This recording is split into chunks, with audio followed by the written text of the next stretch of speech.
Ladies and gentlemen, ito naman po tayo pangatlong yugto ng presentasyon ng ebidensya sa ICC na gusto nila makumpirma ang kaso laban kay Digong Duterte. So pakinggan lang po natin, makinig lang po tayo. Mamaya natin magko-comment. Ito, paakyat yung mga judges. Oo po yung mga judges.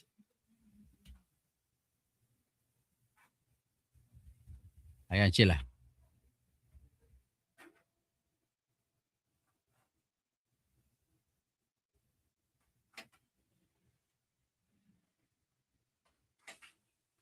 Uy, bakit hindi nag-sounds? The victims so that they can conclude their submissions on the merits. You have the floor. Pattern or repeated operational methods, including late-night raids, forced entry without warrants, victims shot at close range, Ang nagsasalita po si similar Atty. Masida. post-incident Ang police ginagawa niya, reports, kinikwento niya inconsistent nangyari narrative patayan. of armed resistance, non-laban, planting of drugs and weapons, and the absence of genuine investigation demonstrates a systematic attack. This pattern is not a coincidence, it is structured. The use of similar operational narrative and particular assertions of armed resistance demonstrate consistency incompatible with isolated acts. Regardless of whether the direct perpetrators were formally identified as police officers, the similar tactics used show planning and coordination involving law enforcement authorities and, at times, local officials. Killings were not carried out by rogue officials or by vigilantes operating separately from the authorities. The police involvement in the killings extended well beyond the cases officially acknowledged as death arising from by-bust operations. Furthermore, the government failure to arrest, let alone prosecute, a single police officer for their role in any of the war on drug killings that Duterte has encouraged, sent a clear message that the one responsible need not fear accountability and can act with impunity. There is no evidence that Mr. Duterte took any steps to prevent or punish the responsible for the murders. On the contrary, as his numerous public statements made clear, he discounted the legality of police actions, showing no inclination or intent to investigate alleged crimes. Mr. Duterte encouraged the police to carry out his anti-drug campaign and repeatedly stated he would protect them from prosecution. On 19 July 2016, at a fellowship dinner with his former law school classmates, Mr. Duterte said the police officer could carry out their war on drugs without worrying about being prosecuted. He stated, and I quote, "The president can grant pardon, conditional or absolute, or grant amnesty with the concurrence of Congress. I will use it, believe me," end of quote. During a press conference on 21st August 2016, he also explained that his promises to protect the police was one of the reasons why the war on drugs had become so bloody, and I quote, "Remember, I went in warning everyone. I said it could be bloody because I knew that the police would now be equipped with a certain mindset, that they would be protected by law if they go in and have this, violent confrontation. Because before, they were afraid of these human rights, and a lot of them lost their jobs because they couldn't even have a lawyer to defend themselves," end of quote. Mr. Duterte also warned human rights organizations not to file cases against police and army officers for extrajudicial killings, saying, and I quote, I would like to say now, they will never go to prison, not under my watch. End of quote. This morning, Your Honor, Mr. Jeremy referred to the killing of the mayor of Albuera, Rolando Espinosa, who was killed inside the Leyte prison. At the time, the National Bureau of Investigation determined that the killings were a rub-out of two unarmed prisoners inside their cell and filed murder charges. Mr. Duterte responding, saying that the officers would not be prosecuted with these words, and I will quote, "I will not allow this," meaning officers, "go to prison. I don't care if the NBA says it is murder. Anyway, the NBA and the Department of Justice are both under my authority. I will be the one to answer for it and go to prison." End of quote. On his third day in office as president, Mr. Duterte publicly told police officers that he would pardon them if they kill drug dealers and drug addicts, using these words, quote, "Do your duty. And if in the process you kill 1,000 persons because you're doing your duty, I will protect you." End of quote. Given the prevailing perception of police impunity and the absence of effective investigations or prosecutions, in many cases, victims did not file a complaint nor try to initiate criminal proceedings. As one family member of a victim explained to us, and I quote, "We had no hope for an investigation of the police. One of us saw one of the police go inside with an aluminum briefcase. He took out a gun and some shabu socket and placed them next to the body. I went back to where I was, and I was totally shocked. I couldn't even complain. If we go complain, what is our chance against the authorities?" End of quote. In other cases, victims tried to seek justice. They went to the police, to local officials, to government agencies. They filed reports, they asked for investigation, they begged for answers, but their pleas were ignored, their complaints were dismissed, their testimonies were doubted. In some cases, the very people they approached for help were the same ones involved in the violence. They were left with no path forward. No institution was willing to hear them. No authority was willing to protect them. No system was willing to acknowledge what was happening. The attack against the civilian population was carried out pursuant to a state policy to neutralize, through violent crimes, including murder, individuals perceived or alleged to be involved in drug-related and other crimes. The policy was originally developed by Mr. Duterte and his close associates in Davao City and implemented locally, and then expanding to the national level in 2016, once Mr. Duterte became president of the Republic of the Philippines.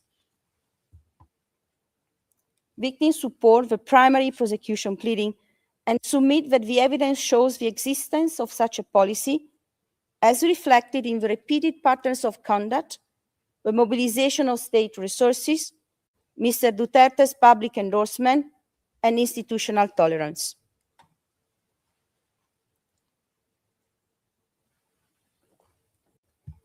Mr. Duterte first ran for mayor of Davao in 1988 on a campaign to restore law and order in the city, the largest of the main southern island of Mindanao.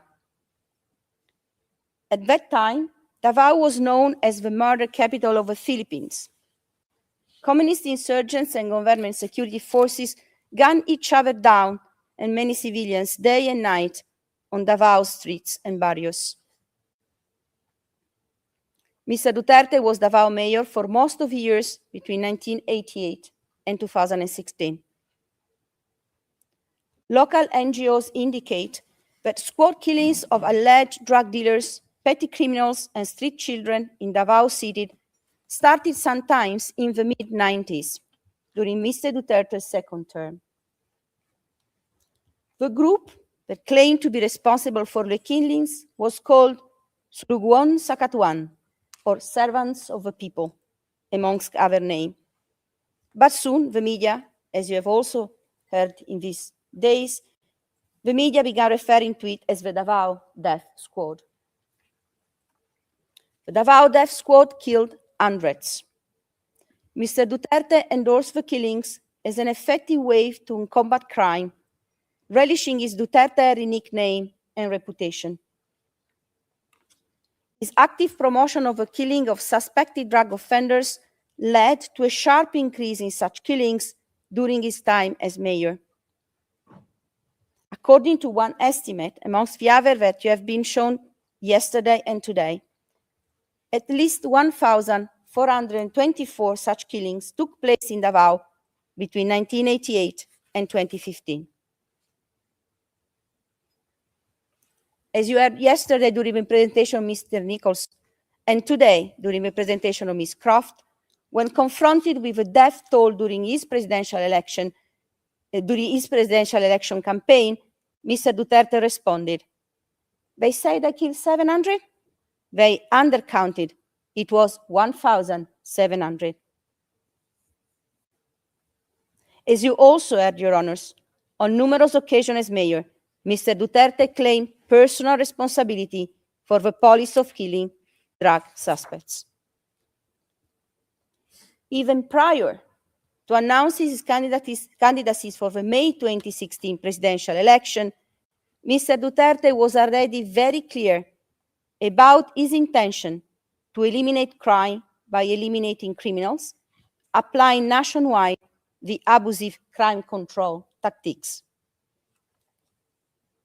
As reported in the Sunstar Philippines on 24 May 2015, he declared, and I quote, "If by chance that God will place me there, watch out, because the 1,000, referring to the person killed in Davao, because the 1,000 will become 100,000.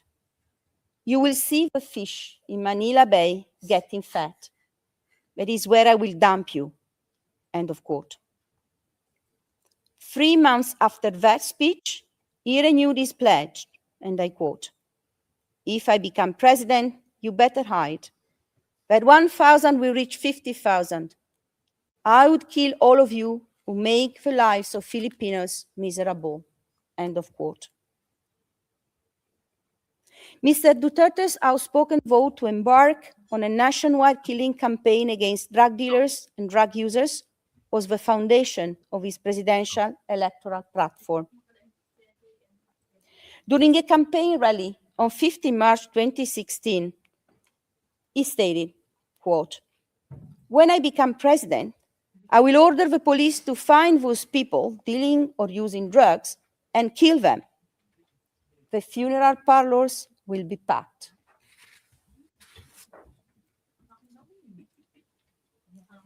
Following his election as president, as also explained this morning by Mr. Jeremy, on 9 May 2016, Mr. Duterte continued to declare unequivocally that his anti-drug campaign was focused on killing drug dealers and users. Speaking in Davao on 4 June 2016, he stated, quote, "If you are still into drugs, I'm going to kill you. Don't take this as a joke. I'm not trying to make you laugh, son of bitches. I will really kill you." End of quote. The next month, Mr. Duterte referred to children killed in his drug war as, I quote, "collateral damage." Mr. Duterte and his associates disregarded the most basilar principle of law, human rights, and human dignity. In September 2016, after the then UN Secretary General Ban Ki-moon denounced the drug war killings, Mr. Duterte called him a fool, adding, quote, "I will continue the campaign against the criminals. I do not have any pity for them. I don't give a shit. I am the president of the Philippines. not the Republic of the international community. End of quote. In a Human Rights Watch report issued in March 2017, Mr. Duterte's first 6 months in office were labeled as a human rights calamity for the Philippines. Mr. Duterte repeated public statements encouraging the killing of alleged drug offenders were not rhetorical flourishes. They were operational directives. The repeated calls to kill alleged drug dealers and users is indicative of a government policy to direct an attack against a specific civilian population. Public statements encourage lethal force. Law enforcement operations were organized and resourced. The rhetoric of eradication was translated into practice. The scale, coordination, and continuity of operations, coupled with public encouragement of lethal enforcement, support the inference of policy. When violence is normalized, repeated, and institutionally defended, as in the present case, it reflects policy.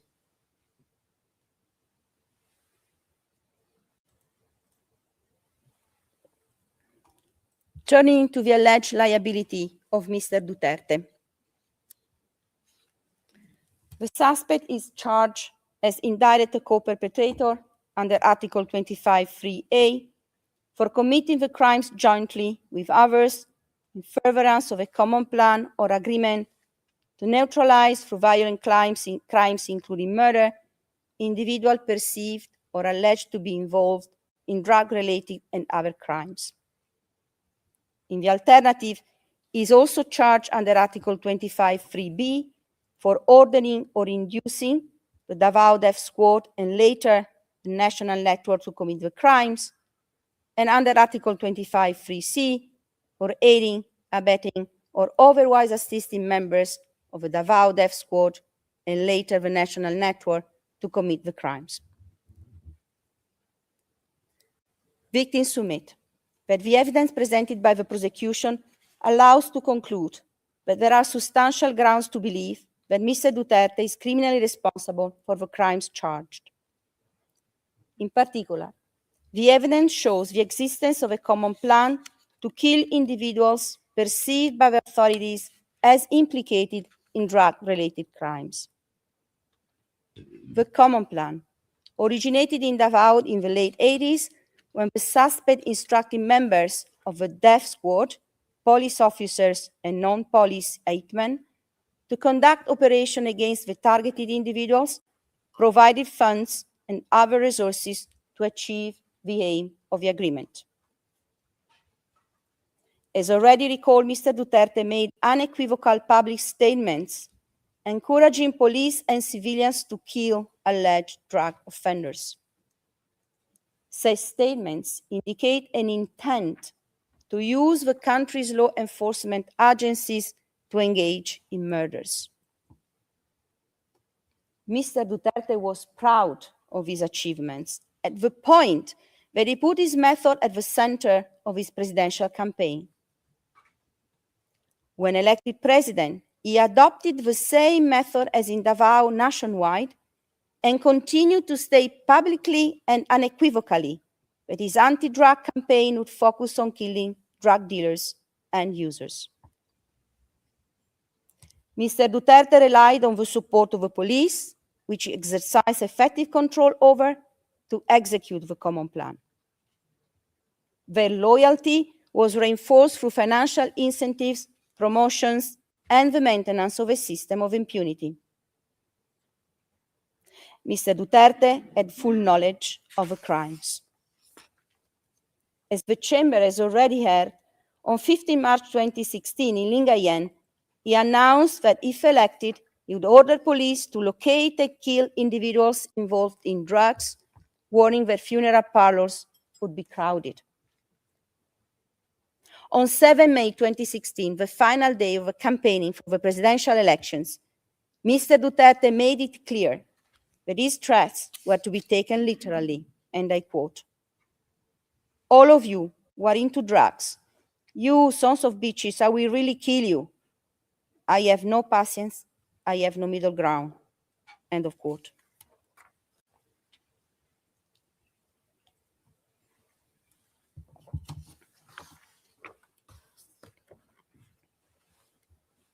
Madam President, Your Honors, the loss victims carry is not measured only in the death of a loved one. It is measured in the empty chair at the dinner table, the birthdays that will never be celebrated, the dreams that ended abruptly, and the futures that were taken from them. As one of the victims put it, and I quote, "My loved one was not perfect. None of us are. But he was a human being. He was someone's child, someone's parent, someone's partner. He deserved dignity, due process, and the chance to defend himself. Instead, his life ended without warning, without explanation, and without accountability. For many of us, the moment we learned of our loved one's death was the moment our own lives changed forever. We were left with questions that no one in authority would answer. We were left with fear that speaking out would put us in danger. And we were left with a painful knowledge that the institutions meant to protect us had failed us." End of quote. The trauma of these events did not end with the loss of life. It continues every day. Families were left to navigate grief while facing stigma and suspicion. Many were told implicitly or explicitly that their loved ones had deserved what happened to them. They were made to feel ashamed for seeking answers. Some were threatened when they tried to file complaints. Others were told not to bother because nothing would come of it. Children witness violence now struggle with fear. Parents who lost their children live with enduring guilt and despair. Entire communities still carry the memory of nights filled of sirens, shouting, and uncertainty. Your Honors, the victim's suffering is never abstract nor remote. It remains real, immediate, and ongoing. Your Honors, trauma is not always visible. It resides in the silence of the ones who are afraid to speak. It lives in the hesitation of a child who no longer feels safe walking outside, and in the constant fear of families who still look over their shoulders, wondering whether they will be targeted next. For the victims, the confirmation of charges is not merely a legal step. It is a recognition that their loved ones mattered.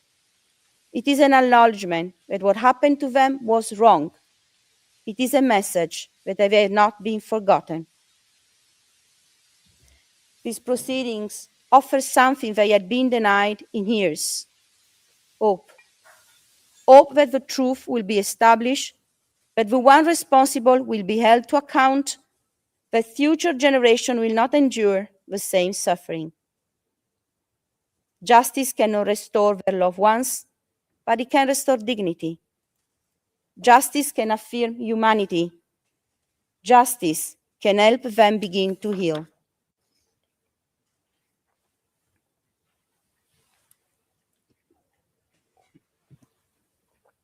Madam President, Your Honors, for the purpose of a confirmation of a charges hearing, the prosecution must demonstrate substantial grounds to believe that Mr. Duterte committed each of the crimes charged. Victims submit that the evidence presented by the prosecution meets this evidentiary standard. The confirmation of all charges is not only legally warranted, it is essential to the integrity of international criminal justice. The evidence before this chamber establishes reasonable ground to believe that crimes against humanity of murder and attempted murder were committed in the context of widespread and systematic attack against the civilian population, and that Mr. Duterte bears individual and criminal responsibility under Article 25 of the Rome Statute. Your Honors, the victims have waited years for this moment. They have been silenced, stigmatized, and denied justice in their own country. Today, they stand before you with the hope that justice, long denied, may finally be within reach. This court is their last refuge, and today, on their behalf, we ask this chamber to affirm that their suffering matters, that their rights matter, and that the rule of law extends even to the most powerful, by confirming all the charges against Mr. Duterte and committing him to trial. This concludes my part, Your Honors. With your leave, I will give the floor to my colleague, Mr. Andres, for concluding our presentation. Merci beaucoup. Judge Motoch, thank you very much. Ano tawag doon? Metro Andres, you have the French. floor.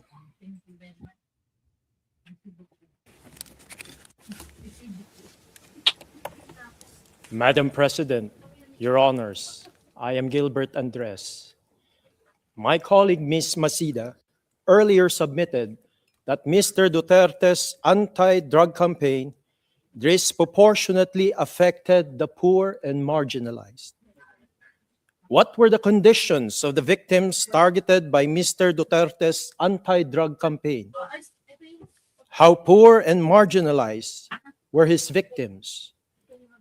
The victims targeted by Mr. Duterte's anti-drug campaign were from low-income, high-density communities.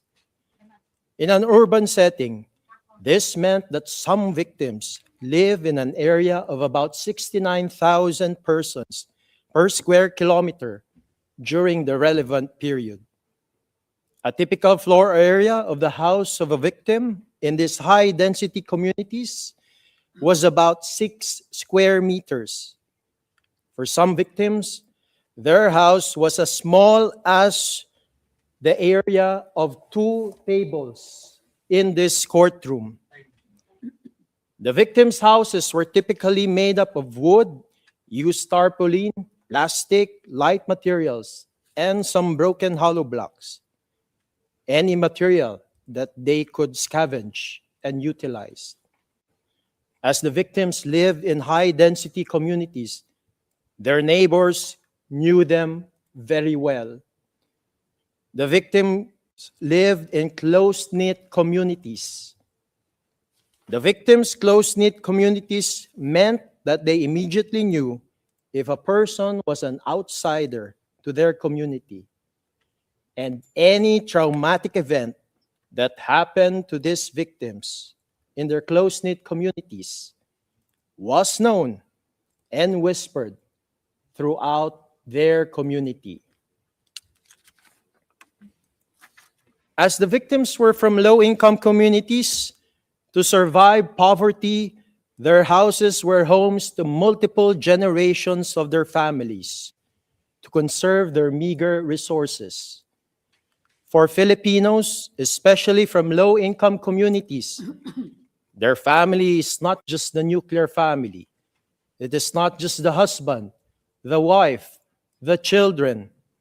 Their family extends to the grandparents, the lolo and lola, and the siblings of a spouse, the brothers and sisters. The breadwinner of the victim's family was usually the husband, the father of the children.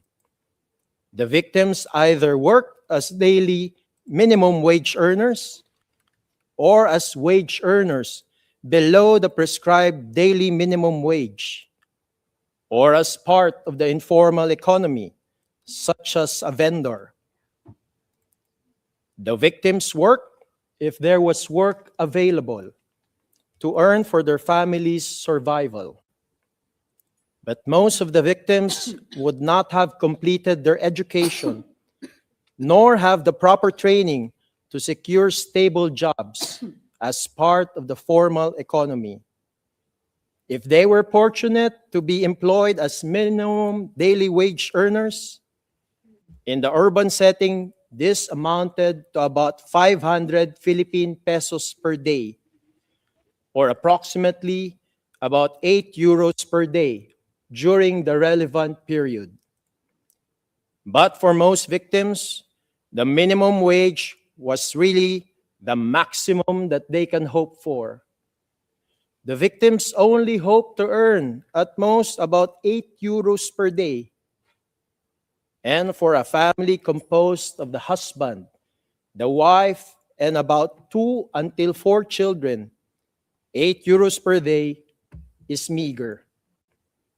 There was also a cultural expectation for the breadwinners to help their elderly parents. The other spouse sometimes augmented this meager income by being a vendor or by taking temporary jobs. And if both parents were outside of their home, it was the extended family that took care of the children.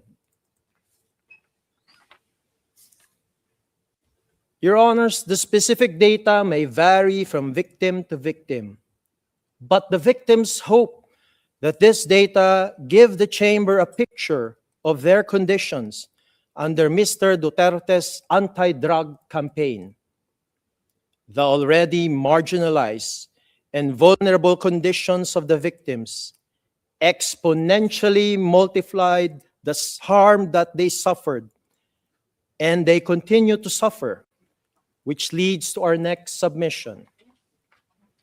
What were the grave effects and suffered harm of the victims, their families, and their communities resulting from the crimes charged against Mr. Duterte? Mr. Duterte's drug war campaign targeted the very humanity of the victims, of their families, and of their communities.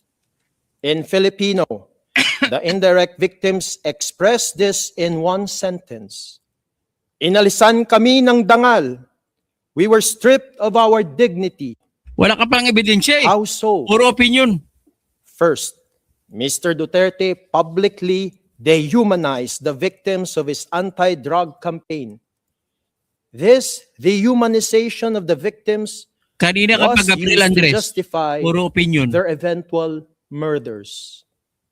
On July 25, 2016, during his first State of the Nation address before the Philippine Congress, Mr. Duterte declared that, and I quote, "But human rights cannot be used as a shield or an excuse to destroy the country, your country, and my country." Gumagawa ka End of naman quote. opinion. What Hindi was ka abogado. chilling was that this portion of Mr. Duterte's speech garnered the most applause from members of the Philippine Congress and the public gallery. Asan ang ebidensya? On August Ebidensya 17, kailangan. 2016, during the 115th Police Service Anniversary at the Philippine National Police Headquarters, Mr. Duterte declared to the Philippine National Police that for those allegedly affected by drugs, and I quote, "And it has not only affected millions, but a lot of them are no longer viable as human beings in this planet." Kaya ka naman opinion. End of quote. On August 26, 2016, Mr. Duterte declared to a group of Filipino soldiers he visited in an army camp that, and I quote, "Crimes against humanity? In the first place, I'd like to be frank with you. Are they humans? Opinion ka na naman. What is your definition of a human being?" Asan evidence? End of quote. These public speeches of Mr. Duterte serve to condition the Filipino people on the excuse for the murder of the victims of his anti-drug campaign and how the murders were taken out, brazen, execution style. Panay kwento. These public speeches of Mr. Duterte were emblematic of findings that atrocity crimes were often preceded by the process of dehumanizing the identities of others Hindi to pwede yung general justify the statement. crimes. Abogado ka pa, hindi.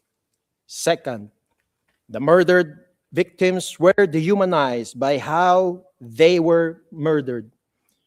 During their actual murders, the targeted victims were summarily accused as drug users or pushers without the benefit Kailangan of a lang din judicial ng process, ebidensya. just Papel. like the one Saan papel? before this chamber. The victims were then murdered Kaya binanggit mo inside sila their ng homes testigo eh. or within their own close-knit community. The victims who were murdered inside their homes were murdered in front of their family, Basa ng their basa ka lang dyan. spouse, Scriptwriter ka. their children, or their parent, especially in front of their mothers. Some of the victims were forcefully separated from the physical clutches Si of their Atty. family Gabriel members, Andres ito, protecting them graduate ng University from the of the direct Philippines College of Law. perpetrators of Yan ang Mr. mga produkto ng Duterte's UP, tingnan anti-drug nyo. campaign.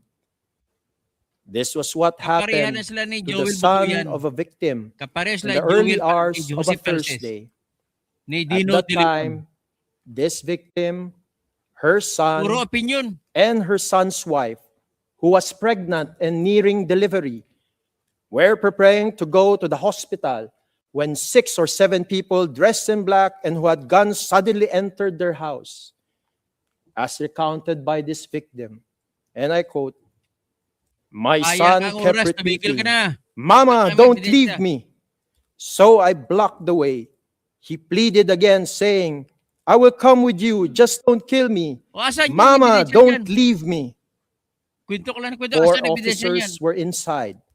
One shouted at me, 'Get out of the way!' They pulled me down the stairs and yanked my hair. They had guns. My son pleaded again, 'Mama, don't leave me.' He was hugging, referring to his wife. They dragged me out into the street and put me on a motorcycle. Some victims begged the direct perpetrators for their lives, as witnessed by their family members. Some victims spontaneously took off their clothes to show to the direct perpetrators that they were clean. The home, which was supposed to be a shelter of security for the direct Alam, victims, magaling. became the magkwento. crime Hindi scenes abogado ang of style their yan. brazen murder. Ang The hinahanap ng targeting of the ebidensya, hindi victims in kwento. their own homes is explained by the Philippine National Police Command Memorandum Circular number 16-2016, which was earlier referred to also by the prosecution. It was issued on July 1, 2016, by the then Chief of the Philippine National Police, Ronald Bato de la Rosa, appointed by Mr. Duterte. The relevant portion of CMC 16-2016 states that, and I quote, "The actual house-to-house visitations of suspected drug personalities shall be the highlight of Project Tonghang." End of quote. Project Tonghang refers to Mr. Duterte's anti-drug campaign on barangay clearance operations. Ultimately, the murdered victims were now known in their close-knit communities with the stigmatized label of natokhang and as drug users, despite the lack of any judicial declaration. Third, the murdered victims of Mr. Duterte's anti-drug campaign were further dehumanized even after their death by the false narrative of nanlaban. After the actual murder, the murdered victims were falsely portrayed as nanlaban, that they allegedly fought back against the police despite being the helpless victims. After the murder, evidence of illegal drugs and/or paltik guns were even planted on the murdered victims as part of the modus operandi of the anti-drug campaign to allegedly show that the victims purportedly fought back. Thus, the murdered victims were not only known as natokhang and as drug users, they were also now known in their close-knit communities with the false label of nanlaban, or someone who fought back.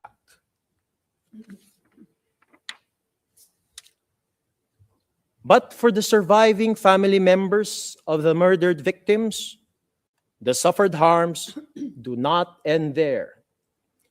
The extreme trauma brought by the sudden murder of the Tokhang victims was further carried over to their surviving family members.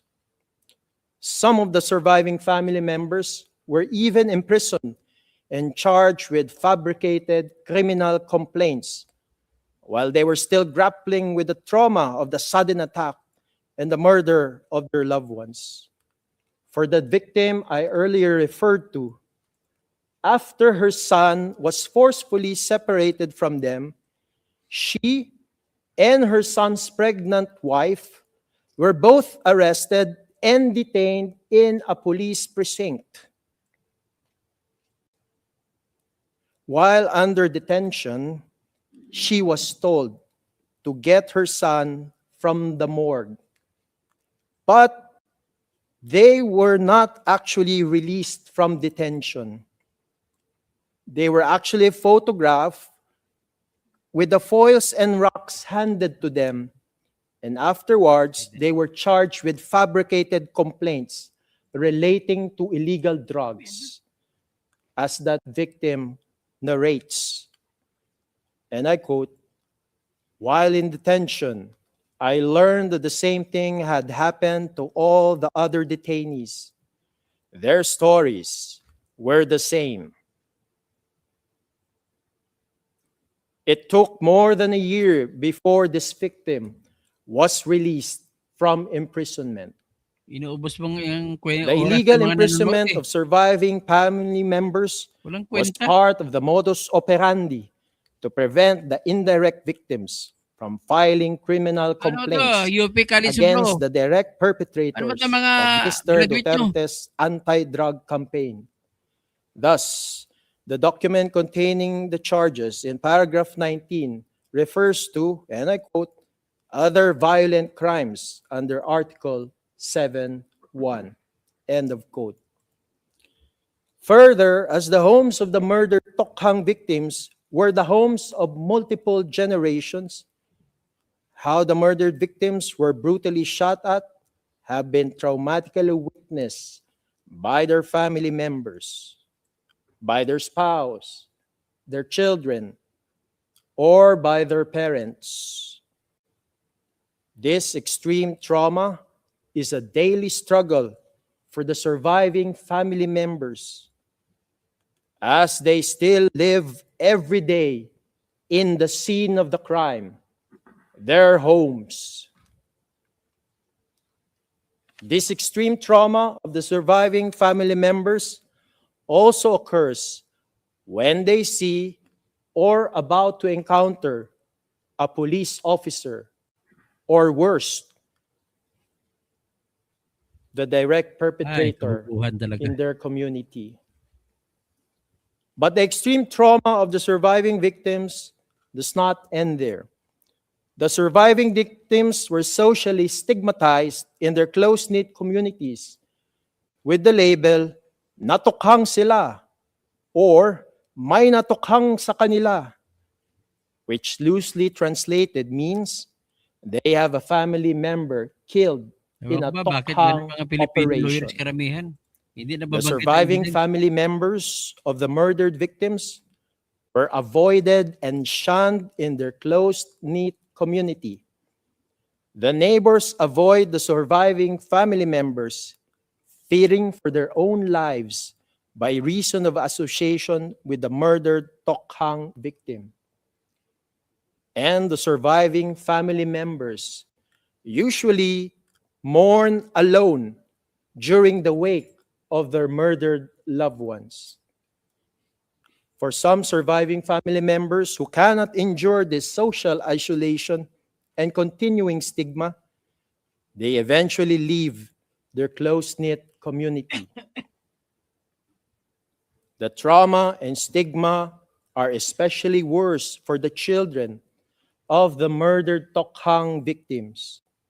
Aside from losing a parent, usually their father, who is the breadwinner, the children, as direct descendants of the murdered victims, were avoided at school or even bullied as the children of Natokhang.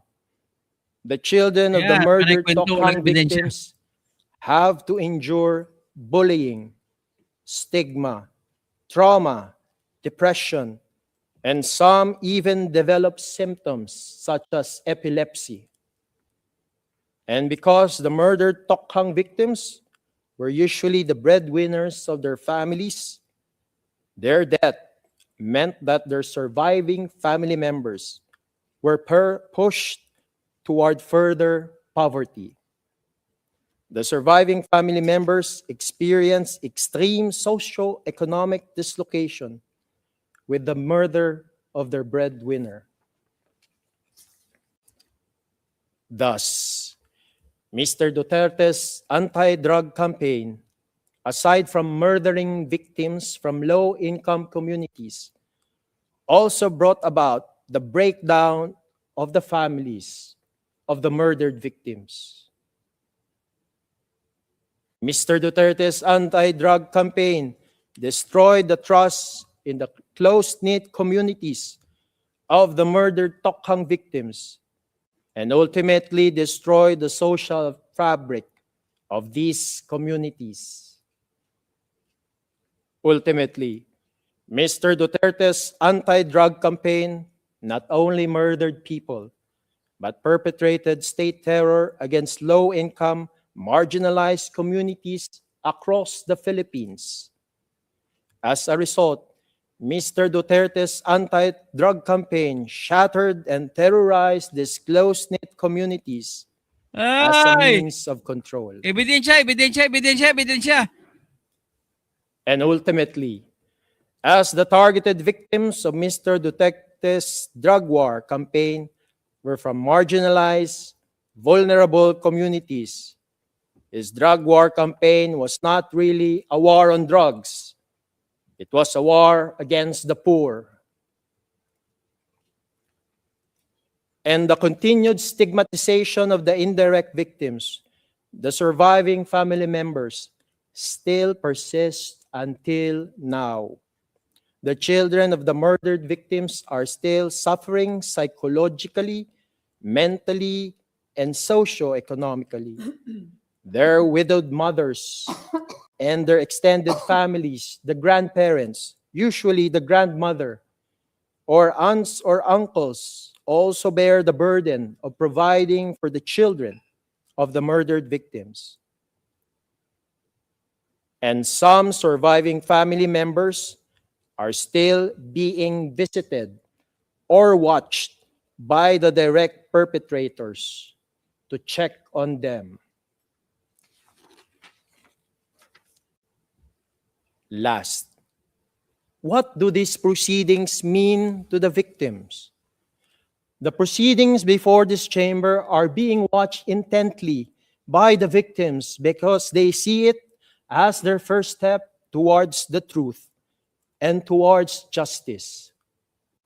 There is still a culture of denial that subsists even in the close-knit communities where the victims reside. The family members of the murdered victims still cannot openly discuss the murder of their loved ones in their close-knit communities. And some quarters supportive of Mr. Duterte even publicly claim that these murders under the drug war campaign allegedly never happened or were merely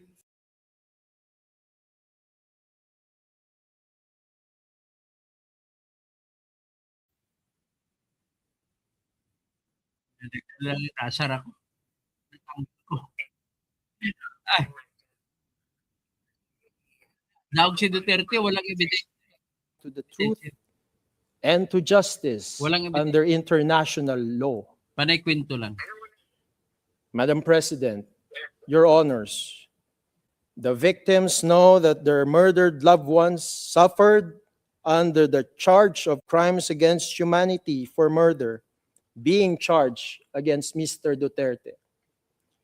Your Honors, the victims know, they have seen with their eyes, they have heard with their ears, and they have witnessed the barbarity of the murder wherein their loved ones' human dignity was never respected.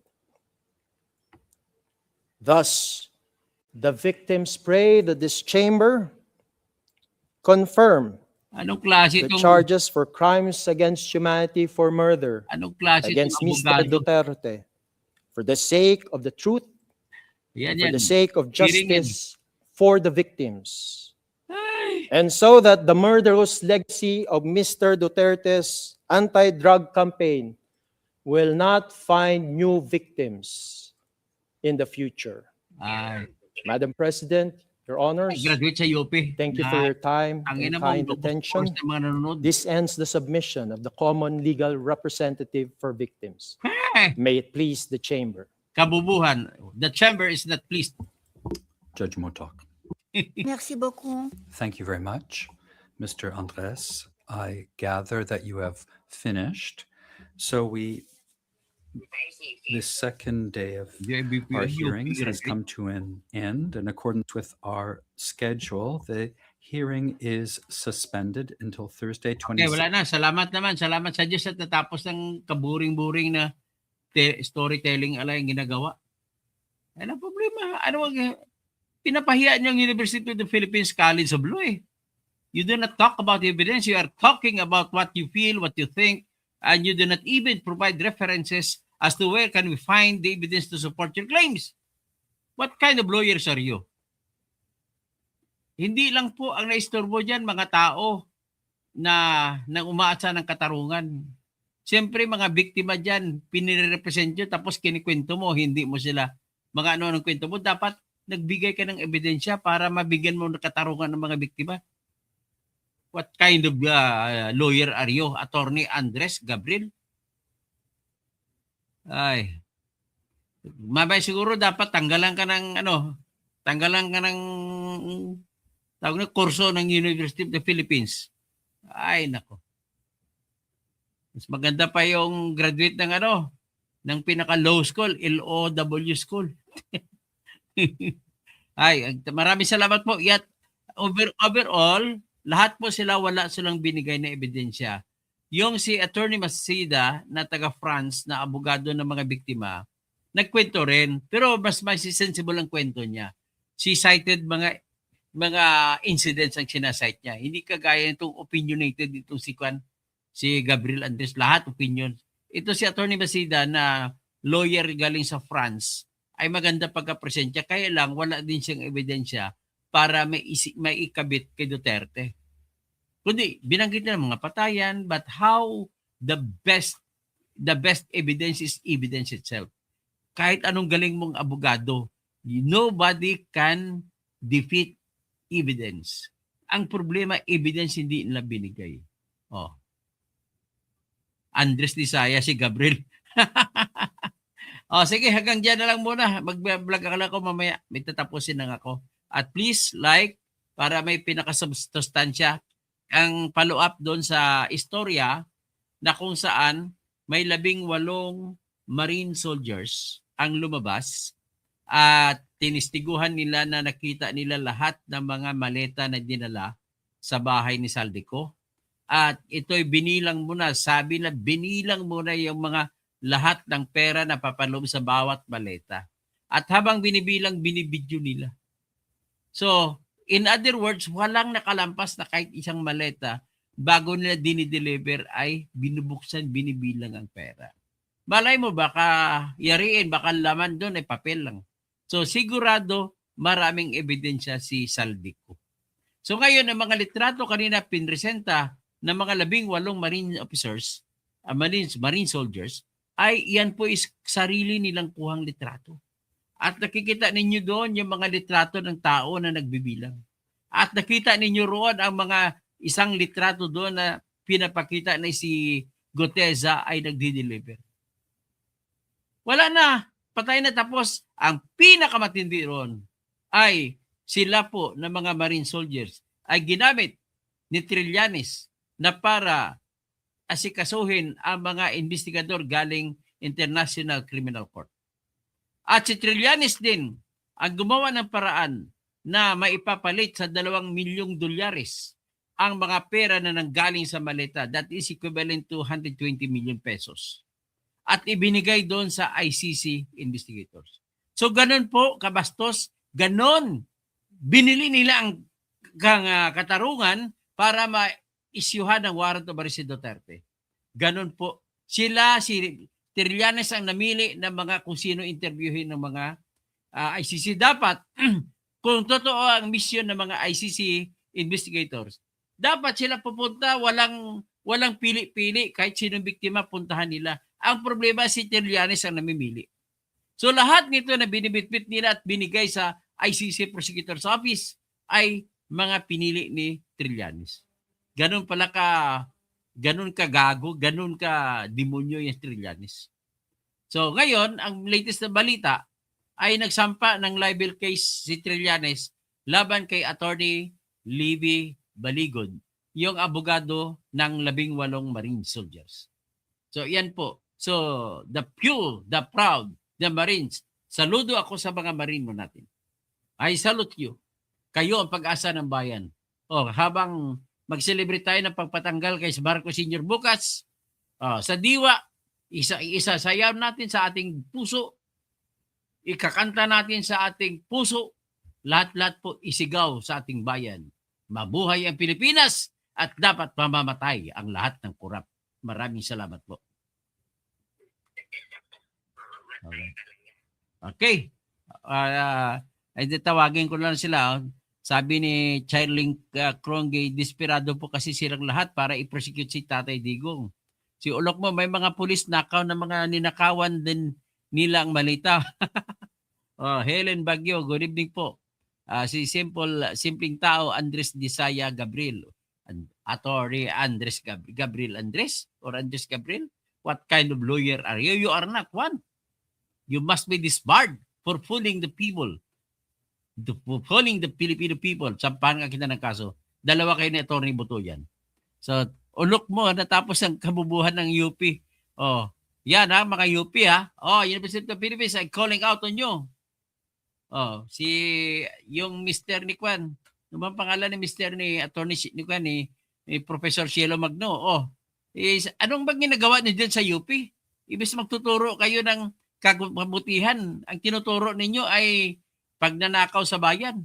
Kung paano mandaya. Ang tagal matapos si Panot. Panot din ako. Wag sinasayang lang, sinasadyang bagalan pagbabasa. Nagbabasa lang kayo yung ginawa niyo script sa Glenn Mac, sabi wala talagang ebidensya. Anyari, Benbarte, ano man nangyari sa mga kan mo, pinagmamayabang nila. Appeal to emotion pero walang ebidensya. Ang appeal to emotion ang tawag yan, argumentum ad misericundiam. Ulok mo, lost ka na. Cynthia De La Peña, what is the impact of war on drugs? Many supported fairly peaceful and safe. Idiots kayo lahat. Breadwinner, ibig sabihin, pusher. Kasi magbebenta ng drugs para magbibili ng pagkain sa pamilya. Tapos, Dave in your dreams. Gago yan, boss. Parang si Conte rin yan, attorney ng mga NPA. Ulok mo, reference nila si Trililing at Dilema. Saba, Buaha. Ben Maruete, yung mga foreigner, pag nag-present ng speech, meron kagad reference. Yun ang pagkakaiba. No? Bakit ang mga foreigner na magpresenta? Si Attorney Masida na French lawyer ay nagpresenta siya ng kanyang presentasyon at ang pinesenta niya po ang lahat na nangyari na patayan. Pero meron siyang reference, meron siyang ebidensya. Hindi kagaya ng mga Filipino lawyers na I take exception to that. You are Filipino lawyers, we are Filipinos, but we are a lot better than you are. Fight for your right. Lalo na yung mga inimortalize yung mga ginagawa ni Digong kabutihan. Lalong inimortalize. Lalong sumikat si Digong sa kwan. Yung mga subscribers ko nagsasabi na mga asawa na ay AFAM, nanonood sila sa hearing Naku, sabi nila, lalo silang napabilib kay Duterte. Yun ang sabi nila ng mga husband nila. Saan ang ebidensya mo? Claims na naman yan, Mr. UP. Add sa Charalban, mga NPA na sa ICC na. Man, ano na kaya pinaglalaban nila? Puro pala ng biktima ng mga adik. Grabe, no? Virgie Piquero, walang kwentang confirmation. Hearing. Pagkatapos, Batman sa Lapudin. Oy! Si board member sa Lapudin, kumusta? Diyan sa Simunol. Tawi-tawi. Sa Sitangkay. Sitangkay Baliling, pasibuto. Naalala ko Baliling. Ilan ang biktima at ilan tao ang kabataan na walang malay na may biktima ng drug poser? Sana alam na natin. Ulok mo, okay.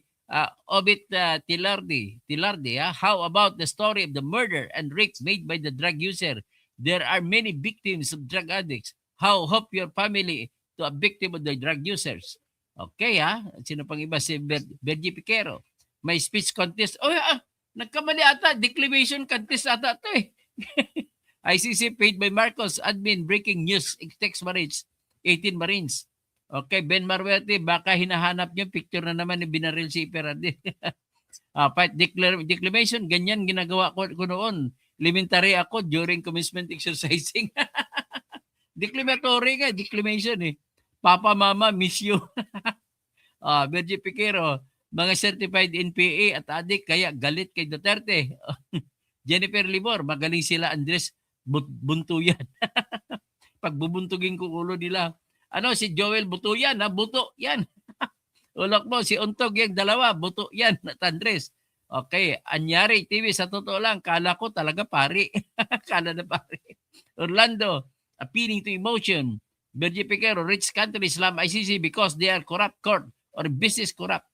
Tapos, Floranda, attorney, anong nangyari sa iyo? Nangyari sa akin po, pinaglalaban ko katarungan, katotohanan, at hindi nito pinaglalaban nyo laban kay Duterte na wala namang ebidensya.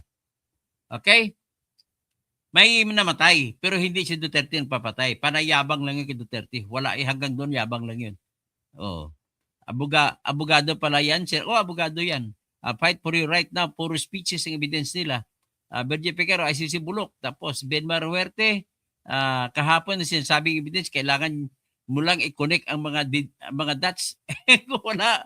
How can you see the dots? It's not around. Parang pare, look mo correct. Tapos, sino pang iba? Pibing Liz, kalukuhan, normalize ang drug.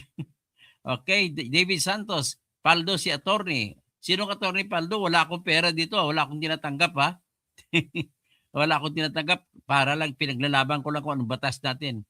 Dahil sa nung kinidnap sila si Digong, ay ang binalahura nila hindi lang si Digong kundi ang batas at konstitusyon natin na nag-uutos na walang sinuman ang pwedeng arestuhin na walang proseso ng batas at walang warrant of arrest sa ating korte.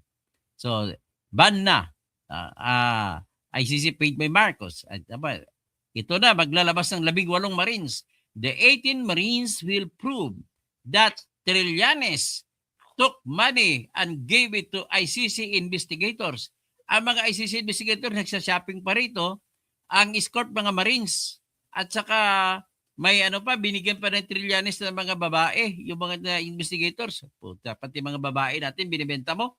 Grabe. Sino pa? Efrain Malbas, tama ka idol. Yan, NPA, si Colmenares. Tapa ito si Colmenares, kaya hindi na nalo-nalo bakit hindi ko alam? Bigyan nyo ako ng idea bakit ang kanyang pamangkin, anak ng kapatid niya, si Angel Locsin ay napakaganda. Bakit si Nery Colmenares, bakit hindi gwapo?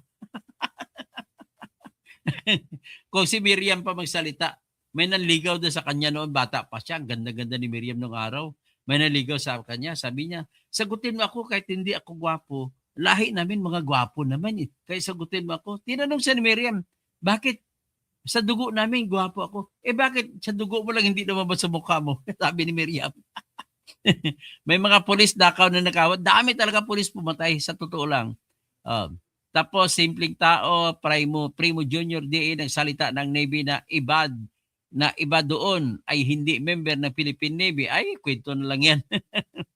Kung awol, hindi na ka member, panay naman sila retired na. Ano ka ba? Mabuhay Marine ng Philippines. Sa Plat 06, iyak sila. Okay, Helen Baguio. Sokdolan ng galit si Trililing sa Duterte. Jack Baabatan. Agyamanak, mga Marines. Nagpagawa yata si Tatay Digong ng rehabilitation para sa mga drug offenders. Pinky Lacson at Bonjing Remulla, yari kayo ngayon sa sinisiwalat ng mga Marines na kasamahan. Kasama si Boying Remulla sa siniwalat ng mga Marines. Naku. Kasi once a Marine is always a Marine kahit na retired na. Kaya tawag sa kanila Marines pa rin. Katotoong element po ng crimes against humanity, ang mga elements, number 1, kailangan may mayroong systematic killing, massive, dapat maramihan. Bakit 75 lang nilabas na minamatay? Pagkatapos dapat may polisiya. At ang polisiya dapat alam ni Duterte ang mga bawat pamamatay. Yan ang pinakamatinding elemento. Ang problema, wala pa silang pinalabas na ebidensya na alam ni Duterte ang bawat patayan. Si Roberto Causing, oy, kabag-anak, Uncle Robert, kumusta ka na? From Davao de Oro, si Uncle Manny Causing, dyan sa Digos, Davao del Sur. Elena, sila po ay may mga abogado ng mga adik. Simpleng tao, ang ICC Kupal ay crimes against humanity daw. Pray for Palestine, free Duterte. Tapos, mga Palestino, kakampi si Duterte. Simpleng tao, Pepsi Soto. Oy, ano na nangyari kay Pepsi Paloma? Lacson, Bendalo, Tulpo at Bonjing Remulla. Yari kayo ngayon sa siniwalat ng Marines. Patay kayo ngayon. Zomera, hello po, watching from Saudi. Simpleng tao, Attorney Andres Disaya, Gabriel at Attorney Butuyan. Tapos Zomera, nakakalungkot 3 taon, walang alam ang taong bayan. Tapos sino pa? Jel Angeles. Katoto, kakamping po ako pero suporta na po ako sa Duterte. Sobrang talagang salamat po, Jel. At tayo, ako kakamping din ako dati. Ganyan naman na nagbagong isip ko. Kasi marami tayong kasamang kakamping. Kumampi kay BBM. Naku, naasar ako. Maraming salamat sa lahat. Paki-like para meron kayong notice pag ako'y mag-live. Tapos, paki-member naman sa aking channel, 75 pesos a month lang naman po yan. Kung may sobra kayo, ay pakibigyan nyo naman ako ng, sa aking GCash. Itong GCash ko po. Pasensya na kayo, pobreng alindahaw po ako eh. Wala akong lisensya pag abogado, hindi ako pwede magtrabaho. Deposito lang aking video savings account. Basta ako naman, ang trabaho ko, bibigyan ko kayo ng dekalidad na vlogging. Hindi na vlogging na marites. Okay ha? Pangalan ko ay maraming salamat po sa inyong lahat. At sa ulit, no? Maraming salamat po.